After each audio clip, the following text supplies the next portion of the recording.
le premier partage, on va voir, c'est le partage Samba.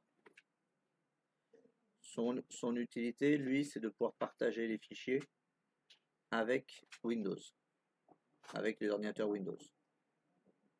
Parce que Samba, c'est le protocole qui est utilisé pour les communications entre Windows et Linux. C'est le premier canal de distribution. Et c'est pour ça que, si vous vous souvenez, dans les fichiers qui ont été installés pour la liaison à l'AD, il y avait justement Samba Common. Il y avait déjà une partie de fichiers de Samba qui étaient installés. Le TrueNAS, effectivement, on avait dessus vu qu'il y avait le partage Samba. Donc on l'avait fait à partir de l'interface du TrueNAS.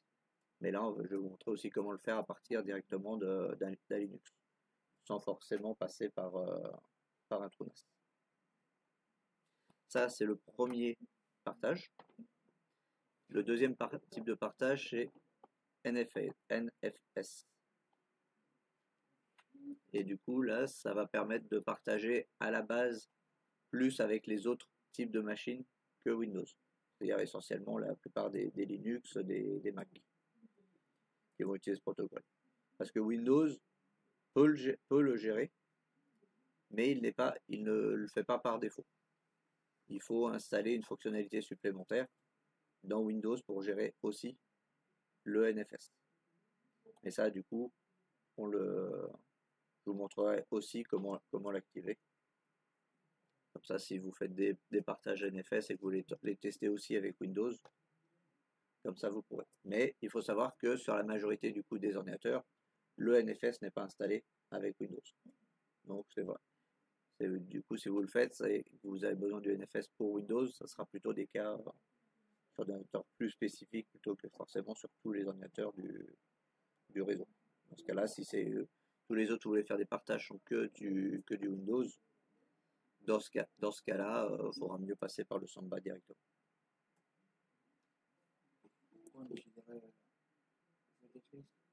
NFS. Bah, en fait, c'est surtout, ça dépend avec quoi tu vas partager. Par exemple, si tu veux partager avec un hyperviseur pour stocker notamment des disques ou faire des partages de fichiers avec Proxmox ou même avec comment il s'appelle ESX, eux ils gèrent le protocole NFS directement, donc ils peuvent faire des partages et stocker des fichiers dessus. Comme on avait vu, même si souvent pour les hyperviseurs, le plus utilisé, on avait vu que c'était le partage ISSI, ISCSI, qui était le plus utilisé en général. Mais ils savent aussi gérer le NFS. Mais ils savent également gérer le SMB. Mais c'est surtout que si le partage, si ton serveur est en Linux, mais que la plupart de tes machines sont en Windows, du coup, bah, tu vas prendre plutôt le SMB, Samba que le NFS. Puisque ça veut dire qu'il faudrait activer l'option de prise en charge NFS sur chacun de tes postes Windows. C'est un choix aussi, hein. Mais dans ce cas-là, il faut bien y avoir pensé à la base, avoir appliqué ce paramètre. Donc, après, c'est pas impossible hein, de l'activer. Je n'ai pas dit que ça marchait pas. J'ai dit que nativement, il n'est pas pris en compte par Windows. Parce qu'ils utilisent Samba du coup. Mais si effectivement tu vas avoir qu'un seul type de partage parce que dans tes machines, tu as du Windows, tu as des Linux, et voire des Mac, et que tu veux utiliser que du NFS, c'est faisable. Tu peux décider de faire ça. C'est juste qu'il faudra bien penser sur les machines Windows à activer la fonctionnalité NFS.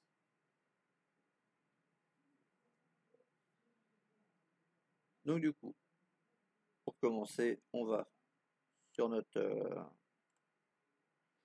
ordinateur Linux, sur le serveur.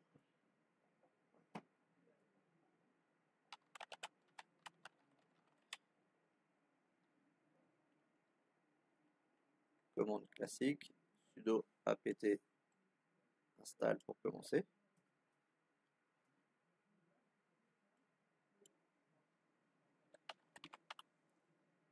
Samba. Donc là, du coup, on va commencer par la configuration Samba. Donc ensuite, il vous demande le mot de passe, classique.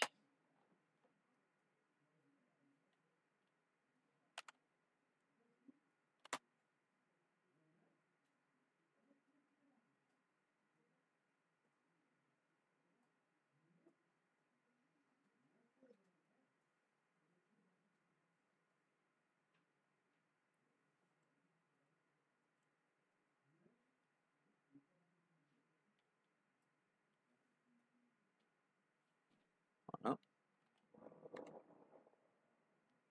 Ça, c'est la première étape, rien de compliqué.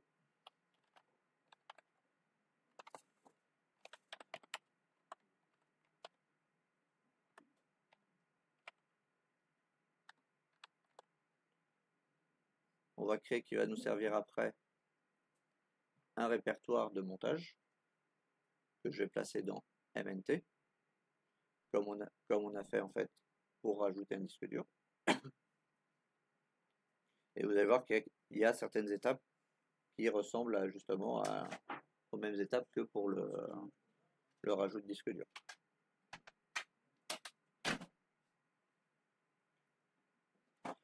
Donc là, je vais l'appeler SMB Win. Et forcément, si je mets pas le sudo,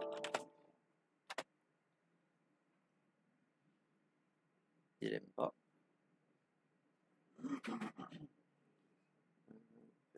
C'est pas les commandes que je connais toujours par cœur non plus. Ouais. Depuis le Linux, le Linux Server, le Windows Server, Linux Server, pardon.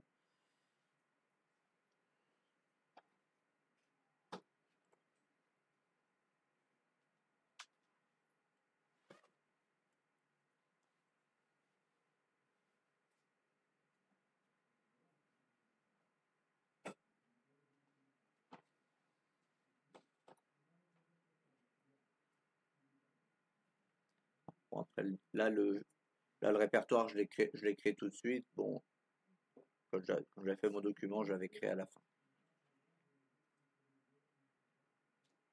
Mais après, on va utiliser cette commande-ci pour créer un utilisateur qui sera autorisé à accéder au partage. Parce que si vous vous souvenez, avec Trunas, on avait créé un utilisateur qui s'appelait, je ne sais plus comment on l'avait appelé dans notre essai, mais par exemple, quand vous accédez au fichier que j'ai mis sur le Trunas, là où j'ai stocké les ISO par exemple, il y a un répertoire qui s'appelle un utilisateur qui s'appelle Microtel 123 qui avait été créé pour le Samba. Et bah du coup ici, on va faire la même chose. Donc, si vous avez un doute sur les commandes, elles sont dans le fichier partage dossier sous Linux, dans le drive.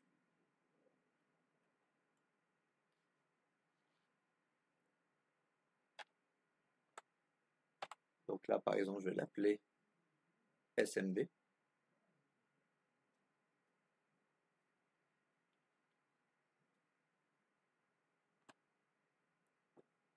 Et là, il me demande un mot de passe associé à ça.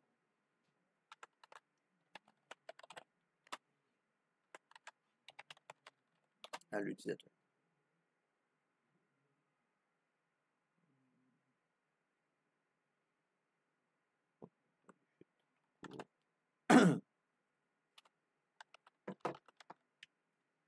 Voilà, le partage.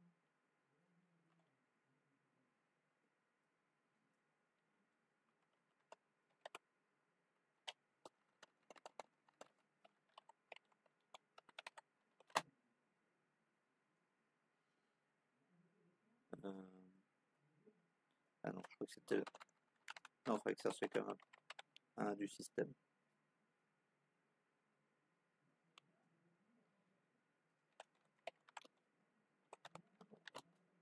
Oui, voilà. Faut que ça soit quand même faut que ça soit quand même un utilisateur qui soit présent dans le système Linux.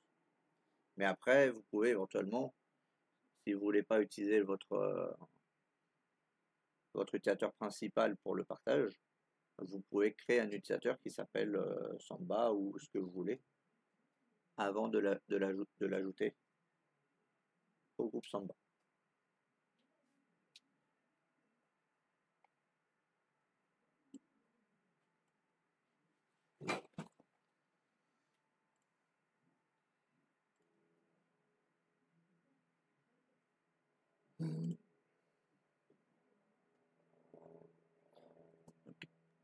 Après, on va avoir un fichier à éditer.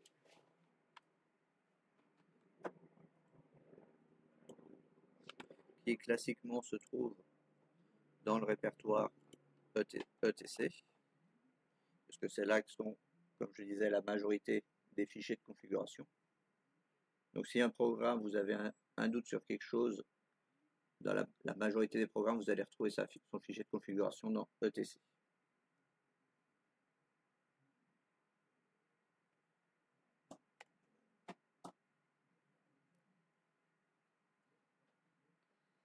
Et ici, on va rajouter ces informations-là, je vais vous les expliquer. Donc on les met à la fin du fichier, parce qu'il n'y a pas d'éléments préconfigurés. Et après, on va redescendre ce fichier pour vous montrer un petit peu qu'est-ce qu'éventuellement on peut trouver dedans.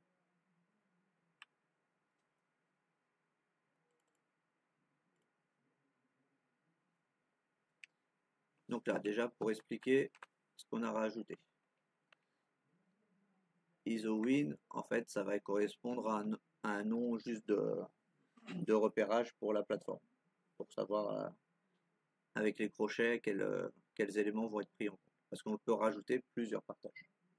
Là, si je voulais rajouter un autre partage, et ben je recopierai le bloc pour mettre le bon élément. Donc ici, le pass. Pass, traduit en français, ça veut dire, c'est ça. C'est le chemin d'accès du partage. Donc ici, j'avais dit SMB, je crois que j'avais tiré win.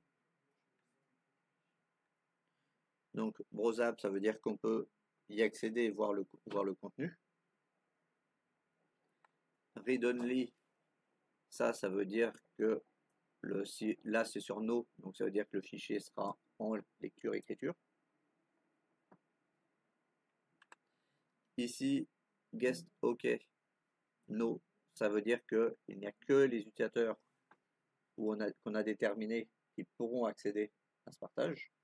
Si on voulait que ça soit un partage ouvert à tout le monde, on pourrait mettre yes dans ce cas-là.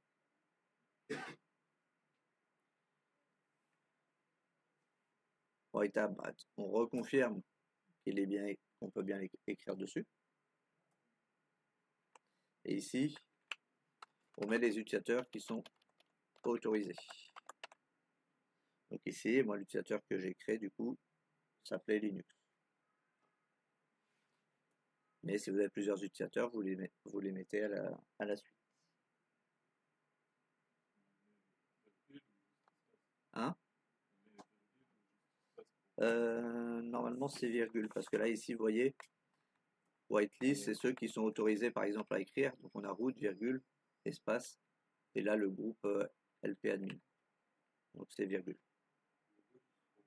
Hein? Le doc c'est dans doc et tuto Linux, partage de fichiers Linux.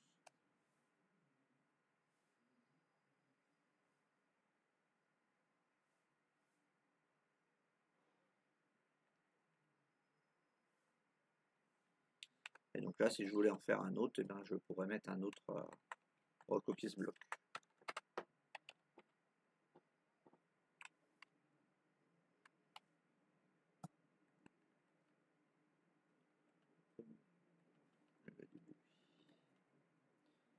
Donc maintenant, si on redescend un petit peu le fichier,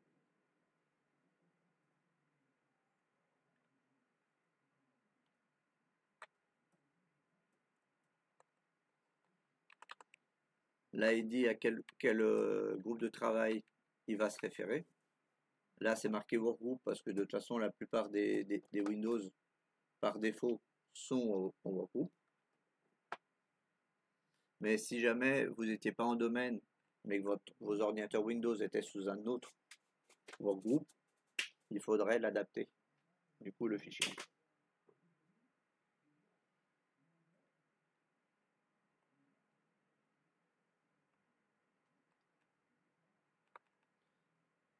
Donc ici, c'est si on veut spécifier une interface spécifique d'écoute du serveur.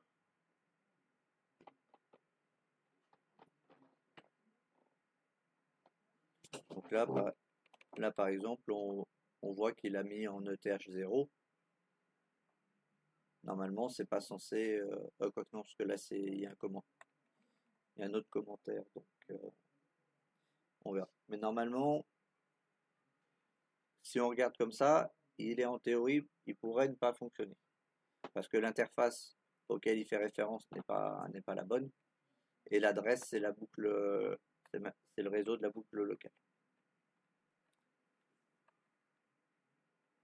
Donc après, ils disent où est-ce qu'on peut trouver le log, si jamais on voulait voir s'il y avait un souci.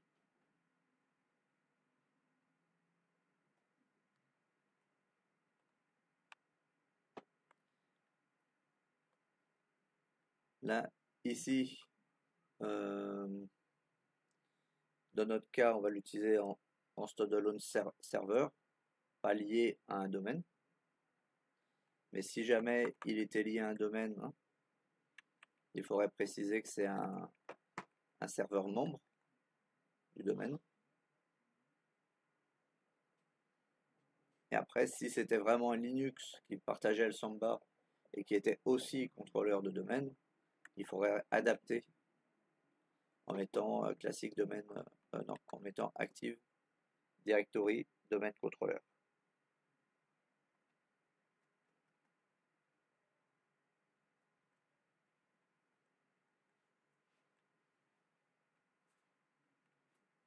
Donc OpenPAM restriction, ça c'est par rapport au fichier qu'on avait vu d'authentification. On avait fait un réglage pour créer directement les groupes utilisateurs, les répertoires utilisateurs.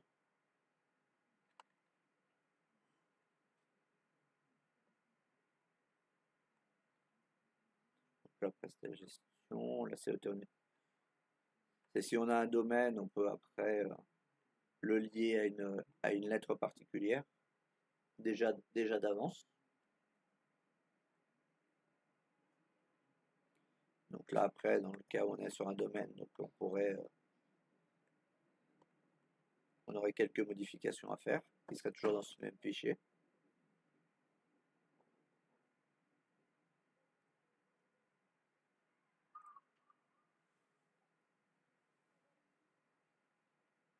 On va avoir d'autres, là c'est les partages. Voilà, là par exemple c'est les partages par défaut. Et donc si par exemple dans la définition qu'on a rajouté tout à l'heure, on ne mettait pas la ligne read only, par défaut lui il prendrait le yes. C'est-à-dire que par défaut, les partages qu'il crée, si on ne le précise pas, sont en lecture seule. Hein?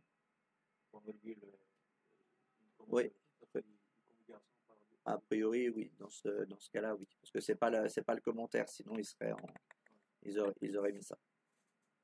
Mais ça dépend des cas. Par exemple, si vous essayez d'installer un GLPI sous Windows avec un serveur de type exemple, dans le fichier pour que le GLPI puisse fonctionner, il y a un fichier où il faut retirer des points-virgules. Parce que dans certains types de fichiers, le point-virgule, c'est un commentaire. Donc c'est pour ça que ça dépend des cas. Mais là, c'est pas vraiment un commentaire, puisque si jamais il n'y a pas les informations, il est capable de lire cette ligne-là quand même. Bon, après, c'est quelques réglages par défaut. Et après, du coup, on arrive à la fin de notre fichier. Mais ce qui compte surtout, déjà, c'est de bien rajouter ces lignes-là.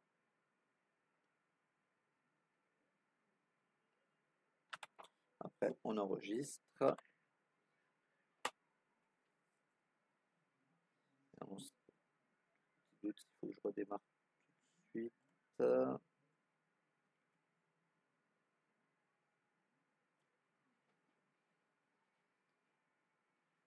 je n'ai pas mis. Après, ce qui était marqué dans le fichier, on peut faire test parm. Et là, il va vérifier le contenu du fichier pour voir s'il n'y a pas d'incohérence avec certains éléments. Et il vous affiche un résumé. Donc là, s'il ne vous met pas de message particulier, c'est que c'est bon.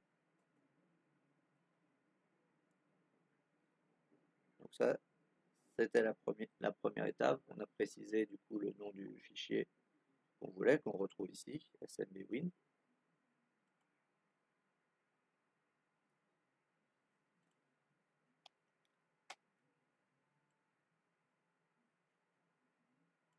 Maintenant, ce répertoire-là, oui.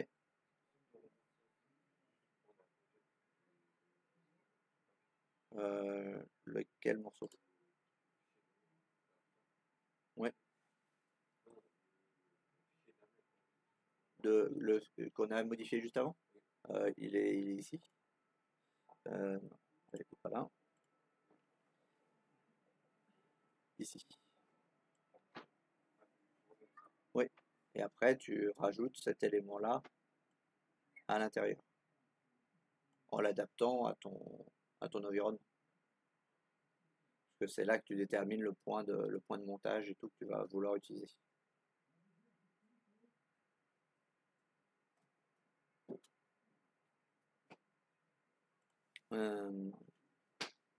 Donc oui. Non, ça, c'était celui-là que je vais copier.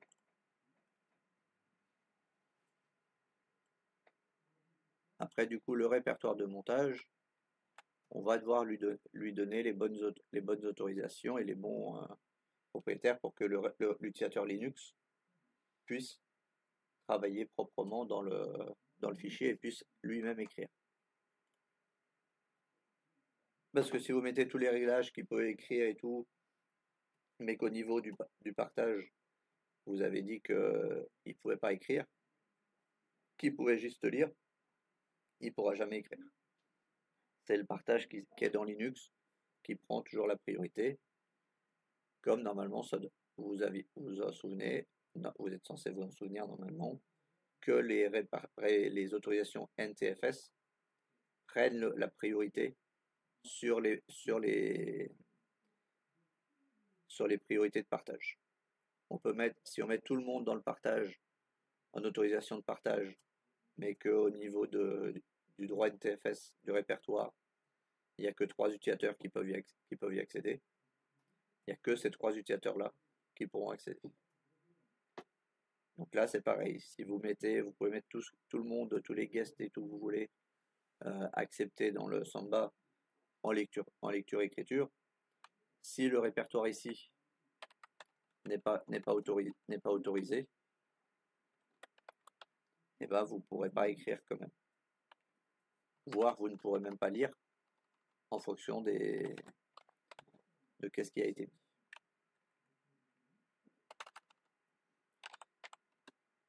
Donc, si c'était bien mon répertoire, c'est ça.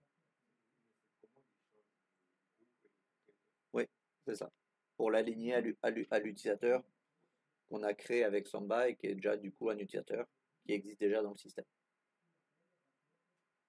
Parce que là, Linux, c'est mon utilisateur principal. J'aurais aussi pu créer un utilisateur Samba que j'aurais mis à la place de Linux dans la configuration.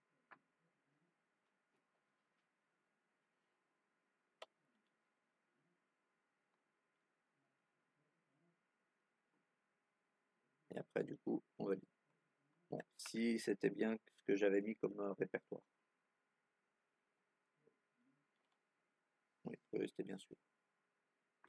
Donc là, pour l'instant, on a changé le propriétaire, mais on n'a pas changé les droits.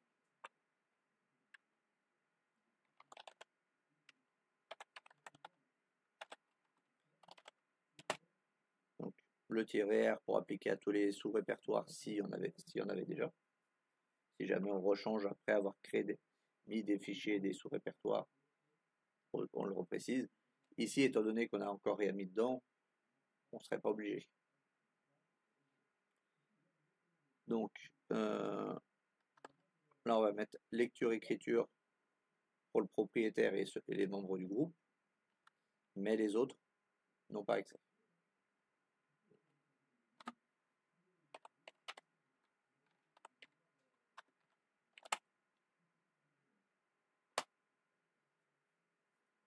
Voilà, comme ça, le répertoire, on lui a bien donné ses droits, ses autorisations.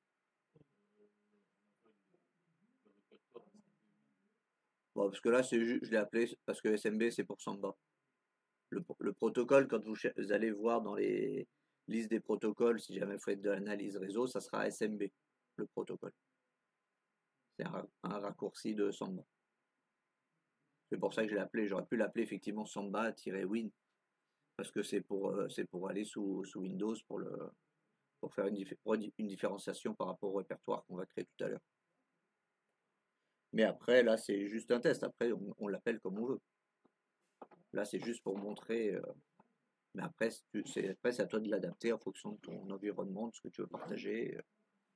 J'aurais très bien pu l'appeler MNT direction, hein, ou commun, ou employé, ce qu'on veut.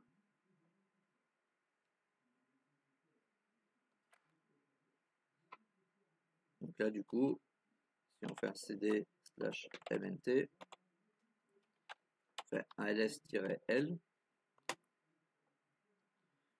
on voit bien que notre répertoire SambaWin a bien RWX et rien pour les dernières parties, pour les autres.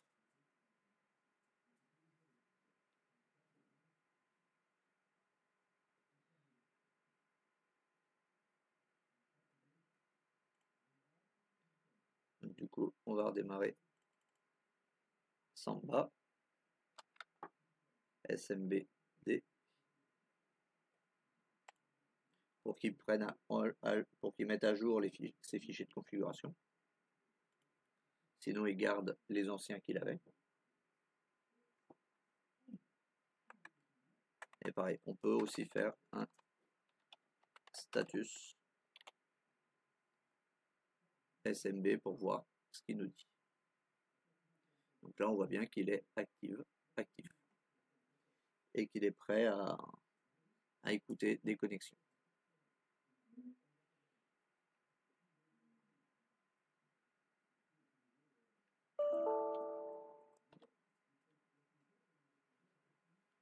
Donc là, à partir de là, du coup, notre partage est utilisable. Ce que je vais faire, c'est que je vais aller dedans, SMB, je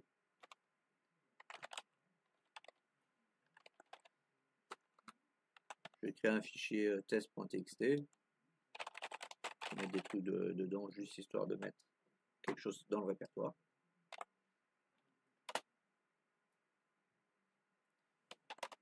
Si je fais un ls, donc j'ai bien mon fichier que j'écris dedans.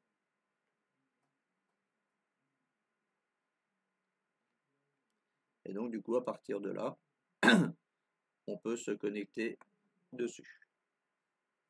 Donc on va essayer. Là, je suis en NAT, donc en NAT, je crois que on pourrait y accéder de là, on va voir. Donc là, ici, il faut récupérer l'IP de la machine. Donc ici, bon, c'est 10.0.100.1.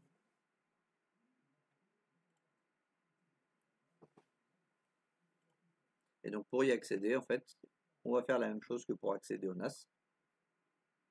On va dans l'explorateur de fichiers, un double anti-slash, 10.0.100.1. Et là, vous voyez qu'on trouve du coup bien notre fichier SMB Win. Et si je vais dedans, il me demande du coup le nom d'utilisateur qui est autorisé.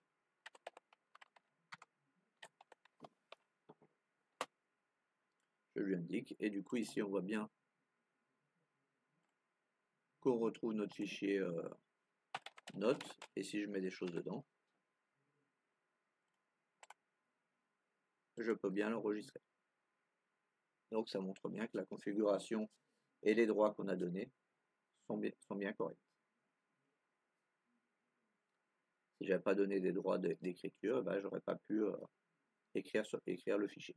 J'aurais pu le lire en fonction de ce que j'avais dit, mais j'aurais pas pu écrire dessus. Et donc là, on peut faire le contraire aussi. Ça. Si je prends LibreOffice par exemple, et ici,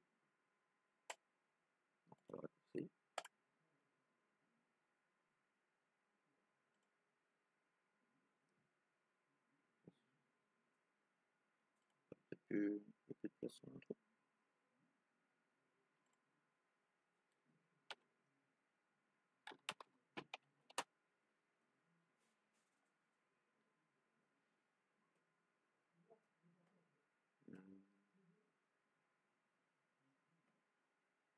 Ouais, bon, mon disque est presque plein, c'est pour ça qu'il a pas, il en veut pas.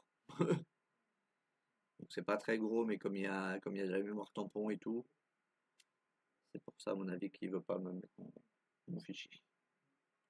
Mais sinon on a vu que j'ai quand même écrit la possibilité d'écrire, puisque les autres fichiers je peux. Mais normalement c'est parce que j'ai plus assez de place. Si je prends un fichier plus petit,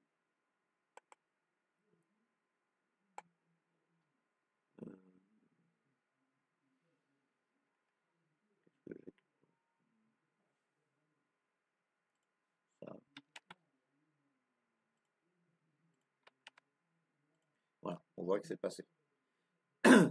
Mais je pense que là, du coup, mon fichier de LibreOffice, comme il était plus gros et que j'ai plus beaucoup de place sur le disque, c'est pour ça qu'il n'a pas voulu.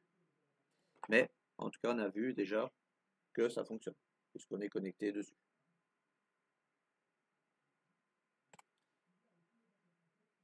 Maintenant, il reste une petite étape parce que là, on voit qu'il est actif, mais si jamais on redémarre la machine, il ne sera pas automatiquement actif, il ne sera pas remonté automatiquement. Donc c'est pour ça que là, on retrouve un élément. Ah non, l'huile, non, je peux confondre avec les deux. Lui, il a pas besoin. Non, lui, il reprend automatiquement. Il n'y a pas besoin de le remonter puisqu'il lit le fichier Samba.conf. C'est sur le NFS qu'il faudra faire la même chose qu'on avait fait pour le disque dur. Et si j'ai mis que si jamais il y avait des problèmes de communication avec le Samba, il faut vérifier l'ouverture de ces trois ports-là. 137, 139 à 139 et le 445. Voilà, ça c'était du coup le premier partage qui est de base vers les Windows. Est-ce qu'il y a des questions dessus?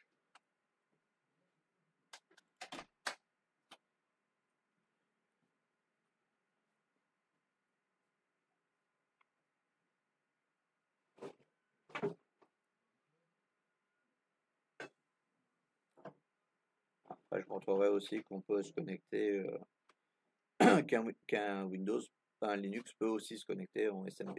Et lui, par contre, par défaut, il peut aussi se connecter au SMB sans avoir de configuration supplémentaire.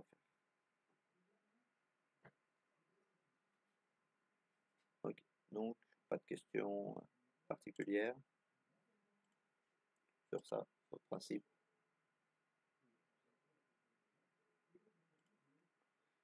De toute façon, vous allez l'appliquer après, comme ça, du coup, ça vous parlera un peu mieux. Voilà, ça, c'était la première partie, la partie, du coup, Samba. Maintenant, du coup, on va voir la partie NFS. Donc là, on garde notre connexion à la machine, parce que comme ça sera fait.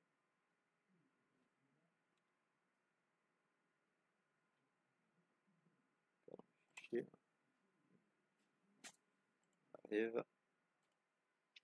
Ok, reprenons du coup maintenant pour le partage NFS. Donc, qui est compatible avec la plupart des Linux et des autres systèmes de Windows, autres que Windows, sachant que Windows, du coup, on peut y accéder quand même, mais il y a une option supplémentaire de configuration. Donc ici, il faut vérifier que c'est cette commande-là qu'il faut lancer. NFS kernel server.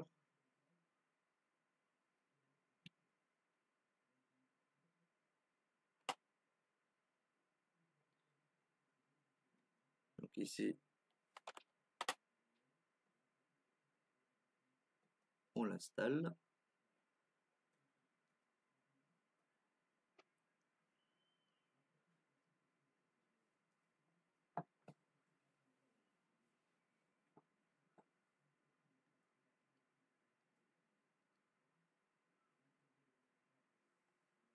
Donc là, classique.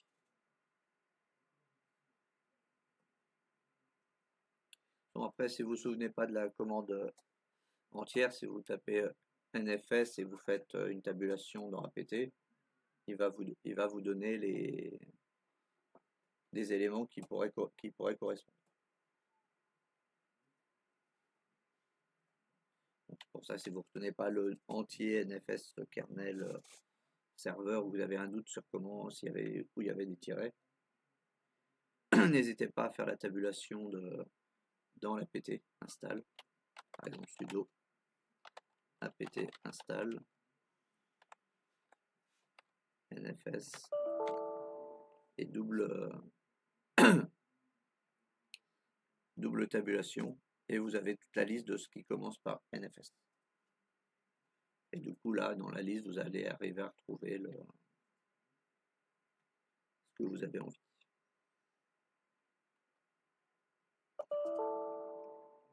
Donc ça ne marche pas qu'avec NFS, ça marche avec n'importe quelle chaîne de caractères.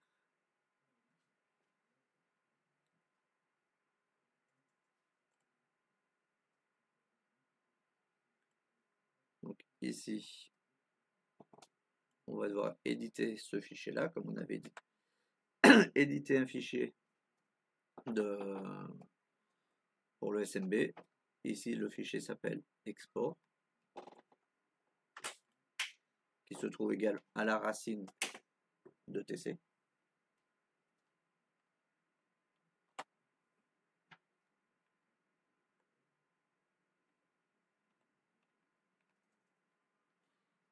Et ici, du coup, c'est là qu'on va ajouter notre configuration. Donc, vous pouvez récupérer le modèle, on va l'expliquer.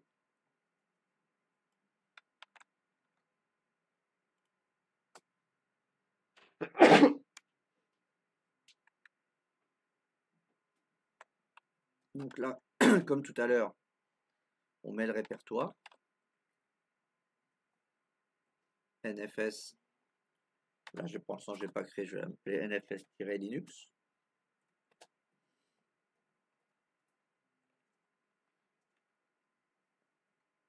Ici, ça va être le réseau qui est autorisé à accéder, ou les réseaux qui sont possibles d'accéder.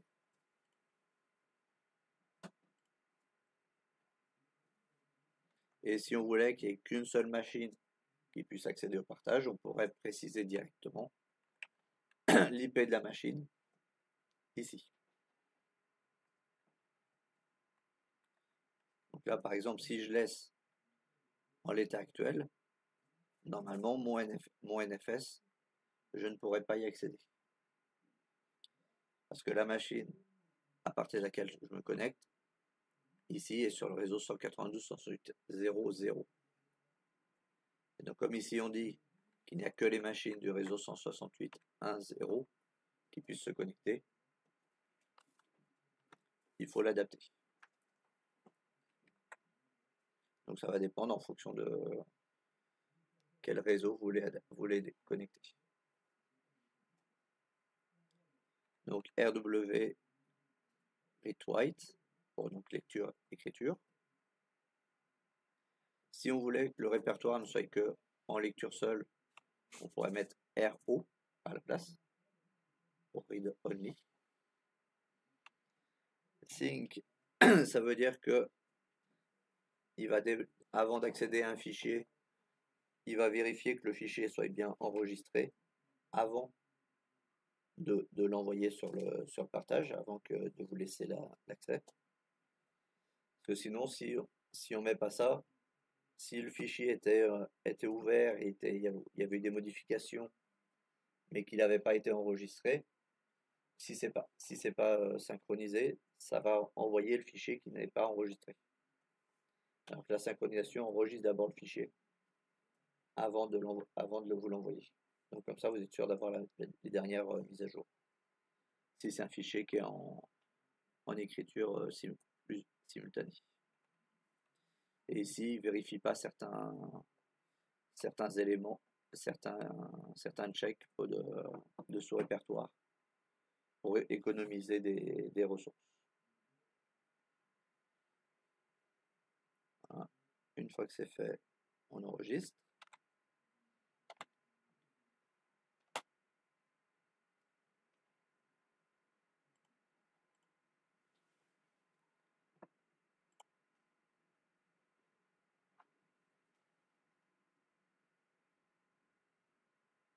Donc comme tout à l'heure, ici on va donner les droits et les réglages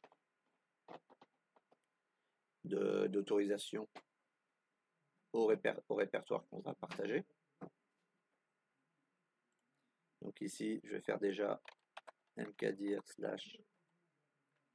/mnt/nfs-linux pour créer mon répertoire, parce que pour l'instant, je ne l'avais pas encore créé. Après, le répertoire, vous pouvez le créer au début. Hein, si vous voulez être sûr déjà des autorisations que vous voulez donner et tout, vous pouvez faire la partie de créer le répertoire et de donner les droits. Vous pouvez les faire au début. Il n'y a pas de il n'y a pas de règle. C'est juste qu'il faut que le répertoire soit bien créé au moment de lancer le partage.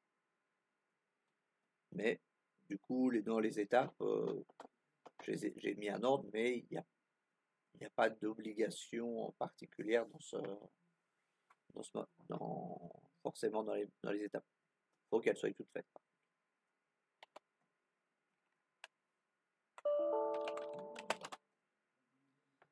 Voilà. Sudo /own du coup -r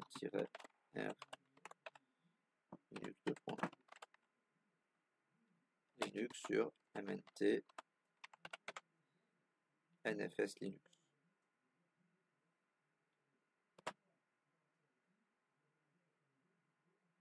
Là, je vais donner les droits et comme tout à l'heure, on va modifier les autorisations avec le chmod mode.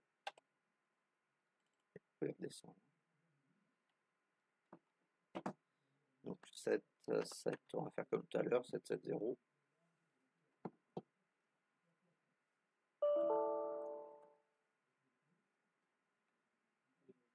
On pourrait mettre le -r, même si là, comme je disais tout à l'heure, il n'est pas forcément nécessaire. Mais comme ça, si vous prenez l'habitude de le mettre, au moins, Vous êtes sûr d'appliquer à tous les sous-répertoires et tous les sous-fichiers. Après, il va falloir rebooter le service. On applique la configuration. Après, on va redémarrer le service. Export FS, c'est pour mettre à jour le fichier import qu'on a fait tout à l'heure, qu'on a réglé tout à l'heure.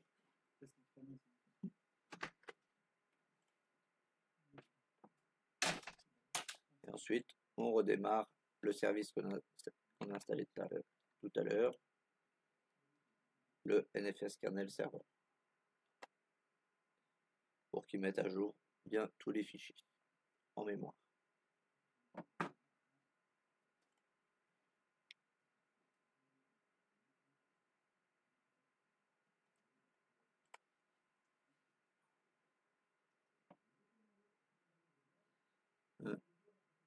Et après ça, du coup, en fait, cette partie-là, elle est à faire sur la machine cliente. Donc effectivement, en théorie, on pourrait le tester ici, on peut le tester déjà ici dans un premier temps, mais après, on va le faire aussi sur la machine graphique. Donc là, on va le tester sur notre machine nous-mêmes déjà. Donc là, on recrée un répertoire de montage. Et c'est là qu'en fait, on revient un peu à la même configuration que pour les disques.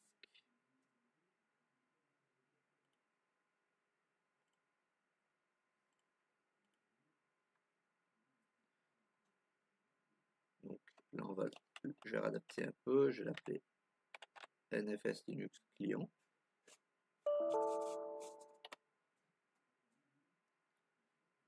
Et ensuite, on va monter le répertoire qu'on veut à l'intérieur. Comme on avait fait pour les disques. Donc là, c'est NFS Linux. NFS Linux client. L'adresse, bien sûr, il faut l'adapter. Ici, ma machine, c'est 10.100.1.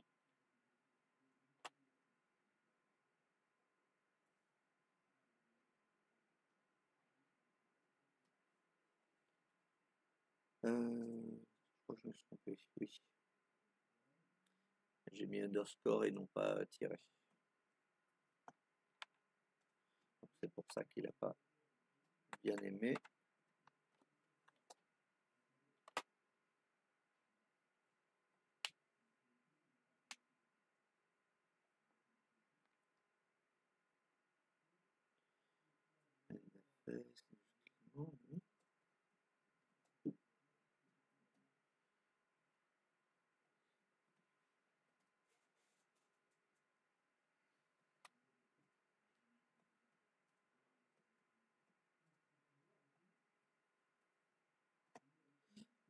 Alors, le monte pas là.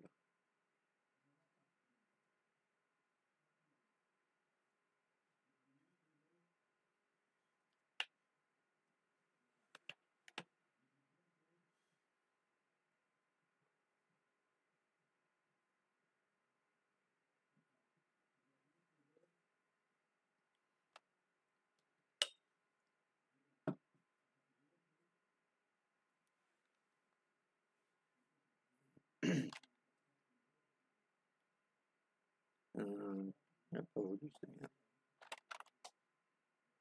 Ouais. On va le laisser à partir de la machine graphique. On va bien voir si ça change quelque chose. Normalement, ça aurait pas dû. Mais on va essayer. Donc du coup, là, on va passer sur la machine graphique. Qui est ici.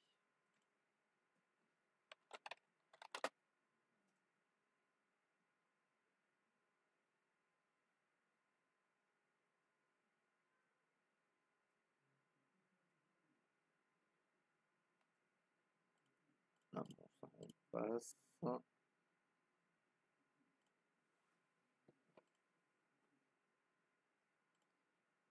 Ensuite, on va aller dans Fichier.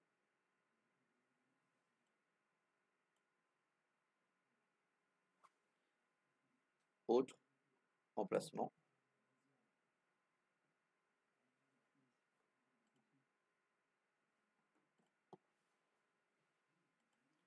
Et ici en bas, on voit qu'on a connexion à un serveur.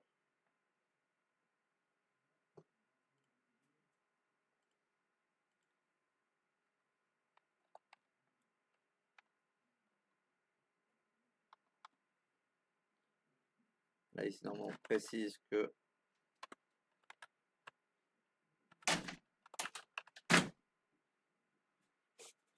on va se connecter en NFS au 10.0.0.1. Ah oui, mais j'ai pas mis le point de montage, c'est bon. Donc on a dit nfs-linux.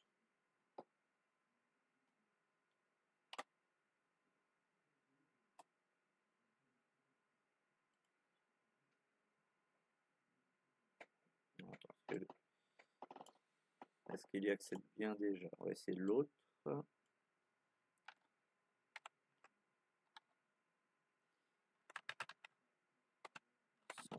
100.1. Et donc on l'avait appelé sous la smb-win. Ah, donc là, ça, le SMB, il l'a bien trouvé. Nom d'utilisateur, donc là, on va mettre Linux et le mot de passe Linux.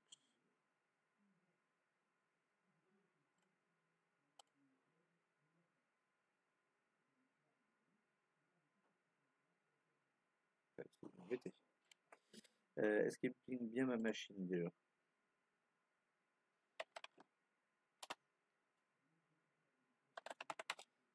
Parce que s'il ping pas ma machine, ça peut pas marcher.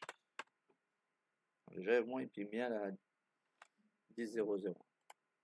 Déjà, en tout cas, ici, là, normalement, on peut se connecter à un serveur Samba aussi directement. On a vu qu'il a trouvé.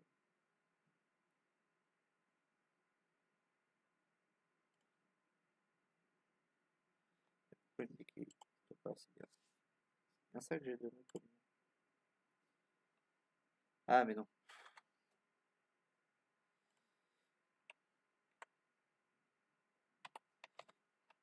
Si je mets le chemin en entier, ça marche mieux. Enfin, ça devrait marcher mieux.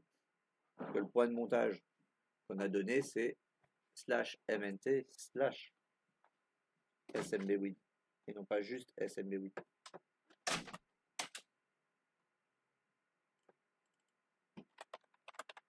Donc je pense que c'est pour ça en fait qu'il n'a pas voulu non plus le NFS. Je crois que j'avais pas mis le MT. Okay. Donc je retente mon NFS.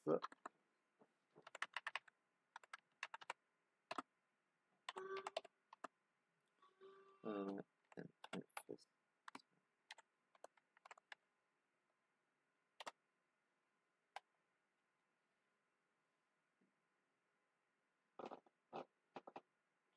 Oui, donc là, c'est normal. Donc là, il l'a trouvé.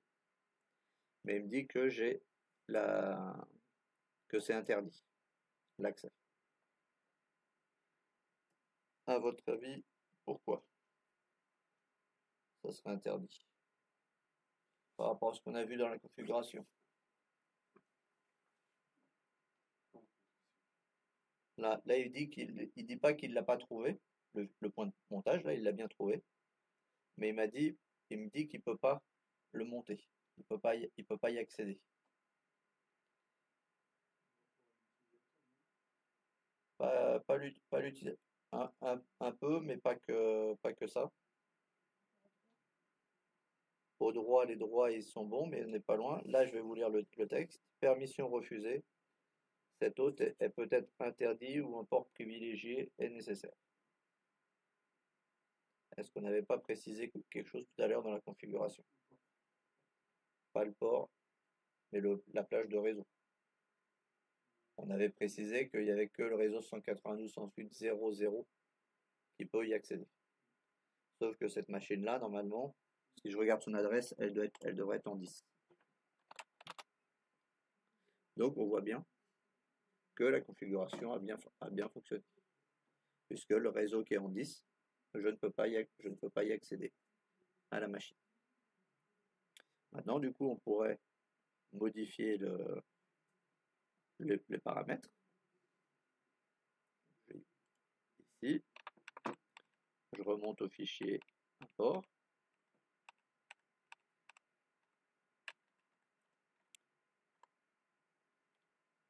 Export, pardon.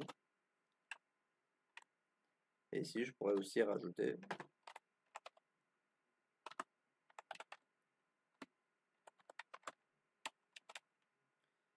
donc 10.2/8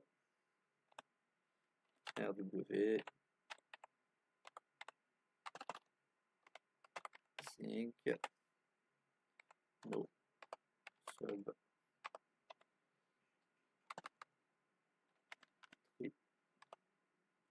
check. J'enregistre.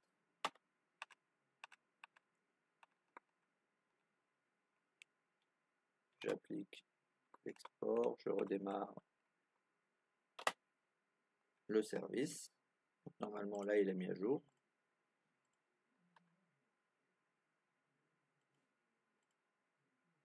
C'est pas la question de l'utilisateur.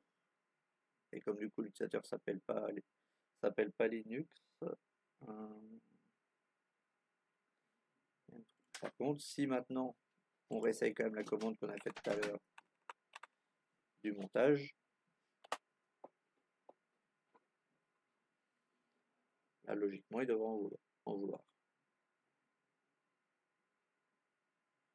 On réessayera à partir du Linux s'il prend pas en compte mon réseau. On réessayera de Linux après, de Windows après.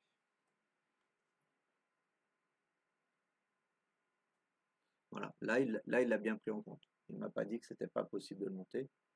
Tout à l'heure, forcément, c'était normal qu'il puisse pas le monter, puisqu'il n'était pas autorisé dans le réseau. Et donc si je fais cd/mnt, j'ai bien ce coup-ci le répertoire NFS Linux client qui est bien là.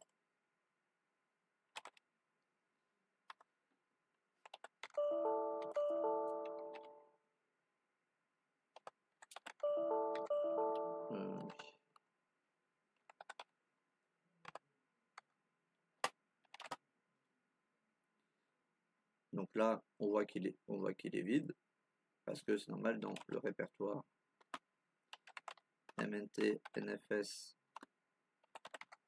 Linux, j'ai rien. Donc j'ai créé un petit fichier.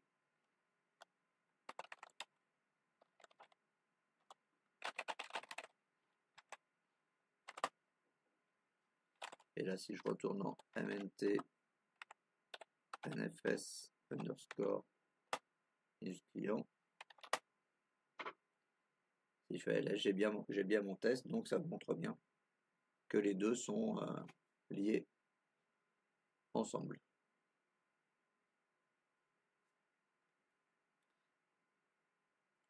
Et du coup, là, c'est juste que l'interface graphique, je ne me repose pas la question avec qui je vais me mettre.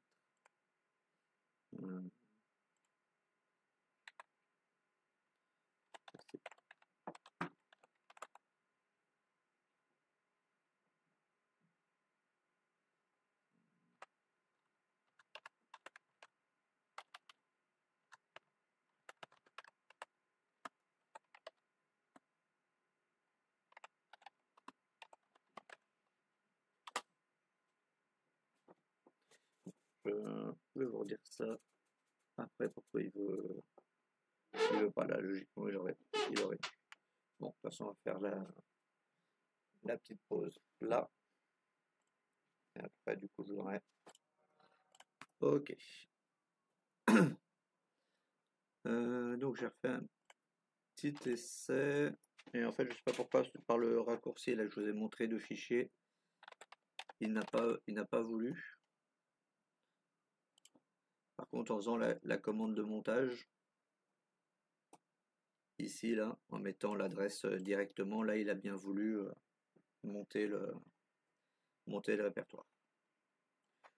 Donc du coup, je vais aller déverrouiller le fichier pour mettre pour rajouter cette commande là. Donc je vais la mettre un peu plus gros. C'est sudo.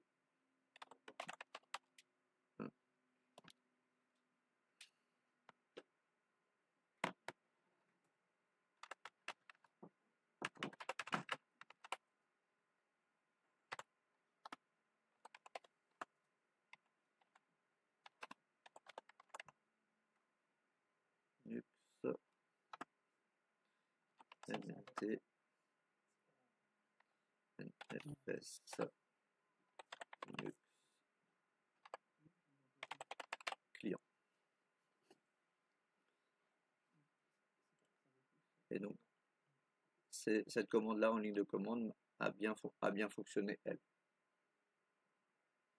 Alors que dans le raccourci vers dans le fichier là il a pas voulu. Et donc le principe c'est de mettre mount l'IP du serveur qui contient le NFS,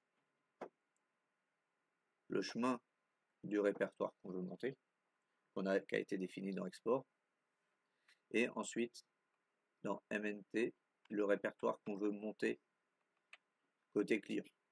Donc il faut avoir créé par contre le répertoire côté client, il faut l'avoir créé avant. Parce que sinon il va dire qu'il n'existe pas. Et donc là, du coup, on a pu le connecter.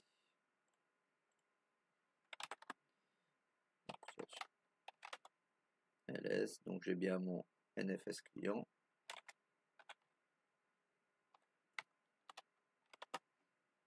Et dedans, j'ai bien le fichier test que j'avais créé tout à l'heure. Donc on voit bien qu'on est bien relié à notre serveur. Donc ça c'était pour le NFS, le deuxième moyen de partage. Et pour finir, du coup, je vais vous montrer où activer le NFS pour le lire dans Windows. Donc là, je vais prendre mon Windows Server, par exemple.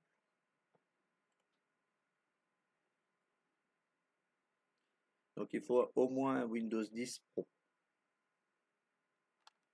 pour pouvoir l'utiliser. Les Windows Home n'ont pas cette fonctionnalité.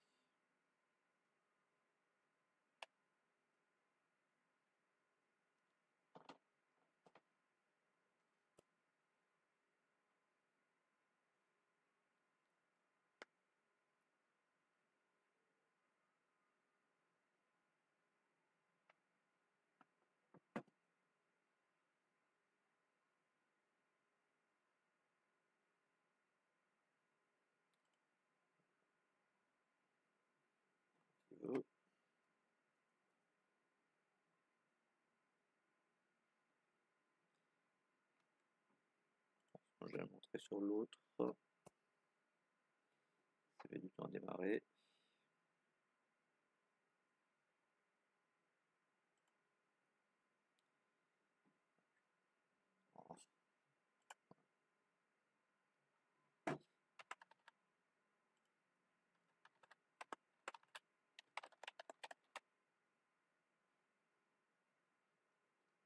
J'ai un petit doute sur le fait. Regarder sur le serveur si c'était bien là ou si c'était directement.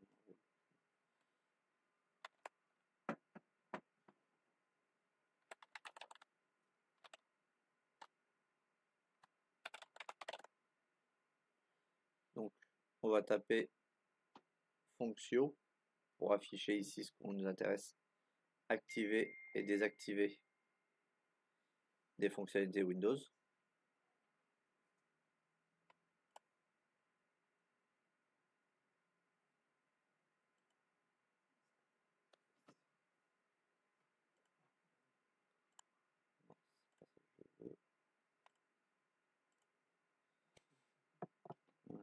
mais non, ça va être différent sur le serveur. Donc, je vais le montrer directement sur ma machine physique. Donc ici, on tape fonctionnalité pour activer et désactiver des fonctionnalités Windows.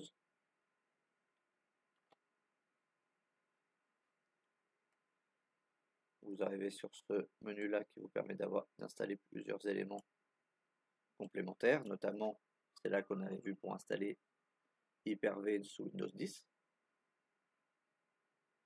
C'est le même menu.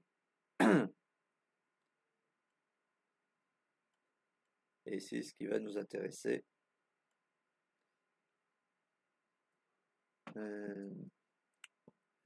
et voilà, service pour NFS. Donc client et administration. Donc on coche les deux. Et on va valider.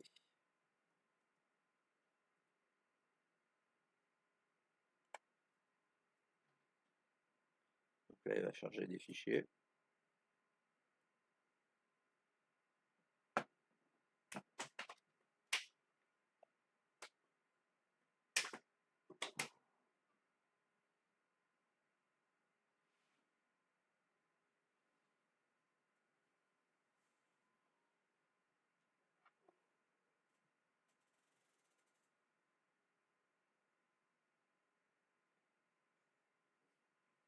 Et après, quand j'aurai redémarré ma machine, du coup, je pourrai accéder au répertoire NFS à partir de Windows.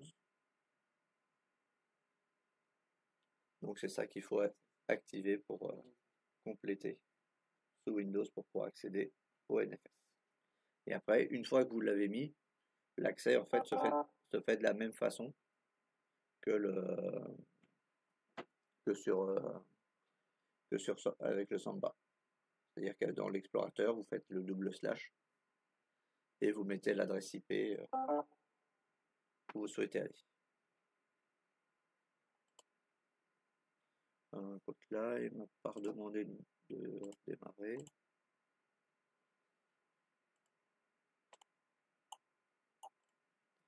Par contre, c'est là qu'il y a un problème. Voilà, c'est revenu. Donc, du coup, je vais réessayer maintenant. Je vais ici 10.0.100.1. Donc là, on voit ça parce que on a le Samba. Par contre, l'autre, il faut le préciser. Donc, on a dit NFS-Linux. Du coup, il a bien voulu le prendre dès le départ. Parce qu'il lui faut quand même le redémarrage.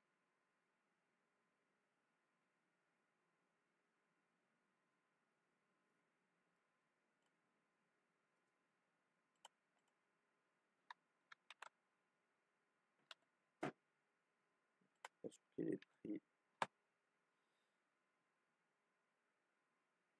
dès le début. Donc j'essaierai de redémarrer tout à l'heure.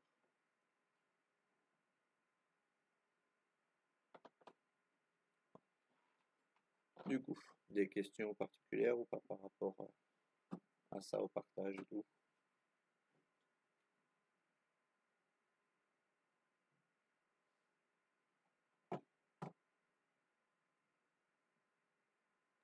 Bon, je redémarrerai ma machine tout à l'heure pour voir.